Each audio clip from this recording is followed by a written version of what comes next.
सुन संदेशा राम का दिया कबीरा रोए, जो मजा सत्संग में वैकुंठ में ना होए। मैं जो कहना चाहता हूँ शायद आप समझ गए होंगे, पर फिर भी मैं आपको एक्सप्लेन करता हूँ कि मैं जो भाव मेरे हैं वो कहाँ पहुँचेंगे।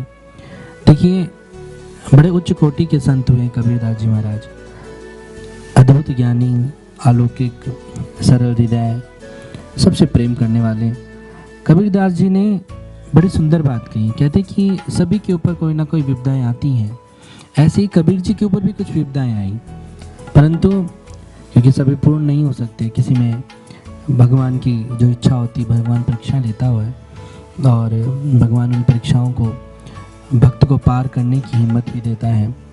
तो कबीर जी की भी कुछ परीक्षाएं चल रही थी। तो कबीर जी की परीक्षाओं को देखकर राम जी ने उन्हें एक संदेशा भेजा कि हे कबीर जी, आप इतने परेशान क्यों हो रहे हैं? आप मेरे पास आ जाइए और आप वैकुंठ में निवास कीजिए। आपको संसार की सारी संपत्ति, धन दौलत, माया, गाड़ी, बंगले, जो कुछ भी आपको चाहिए, हीरे मोती, सोना चांदी, सब कुछ इस वैकुंठ में प्राप्त हो जाएगा। ऐसी कोई चीज़ नहीं है जो इस वैकुंठ में ना हो। आप जो भी लेना चाहो आपको मैं सहजता से दे दूंगा। राम जी की ये बात सुनकर कबीर जी ने खुद थोड़ी देर चिंतन किया, गंभीरता से विचार में बैठ गए। थोड़ी देर बाद रोने लग गए जोर जोर से। जब रोने लग गए तो राम जी ने पूछा, क्या बात है कबीर जी, आप रो क्यों रहे हैं? क्या मैंने ऐसी कौन सी बात कर दी कि आपको रोना आ गया?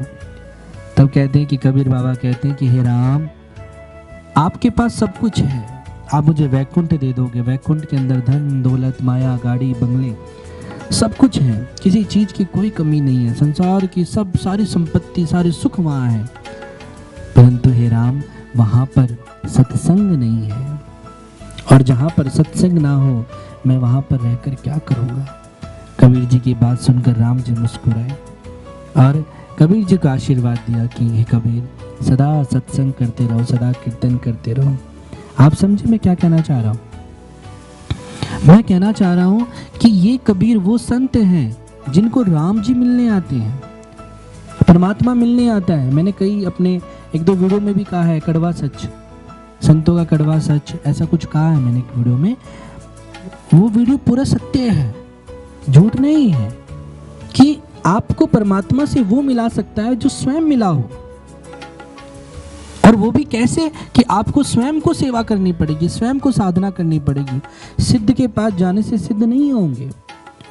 तो कबीर जी, मैं अपनी बात पर पहुंचता हूं, मैं अपनी बात पूरी करता हूं कि कबीर जी, दूसरी बातों में हम जाएंगे तो उलझ जाएंगे, कि कबीर जी के पास क्या मिला? कबीर जी के पास क्या है? वैकुंठ का सुख है महाराज, वैकुंठ। और राम जी स्वयं देने आए हैं, यानी इस ब्रह्मांड की सबसे भव्यता जो जीव प्राप्त करना चाहता है वो वैकुंठ में है। कबीर जी ने एक क्षण में उस भव्यता का त्याग कर दिया। तो क्या आज जितने भी कथावाचक या संत क्या ऐसा कर पा रहे हैं? क्या आपको लगता है कि हम लोग जो कथावाचक हैं, जो संत हैं, हम लोग, मैं भी कथावाचक हूँ, आपको मैंने कई, आप सब जानते भी हैं, यूट्यूब पे आपको बहुत सारे वीडियोस मिलेंगे, परंतु मैं पूछना चाह रहा हूँ, मैं अपने आप से ही पूछ रहा हूँ, आप लोगों से पूछ रहा हूँ, क्या ये सही है कि हम कबीर जी के नक्शे कदम पर नहीं चल रहे, मीराबाई के नक्शे कदम पर नहीं चल रहे? क्या जितने भी संत हुए हैं उन लोगों ने त्याग करके परमात्मा को प्राप्त किया है? क्या धन दौलत प्राप्त करके परमात्मा को प्राप्त किया है? आप किसको संत मानेंगे? जिसके पास बहुत गाड़ी बंगले, बहुत पब्लिक है, बहुत सुनने वाले हैं, श्रोता है, आप उसको संत मान लेंगे? नहीं महाराज, मुझे जहाँ तक लगता है कि सच्चा संत वो है जो सब कुछ त्याग करके उस परमात्मा को प्राप्त करे, ग्रहण करके।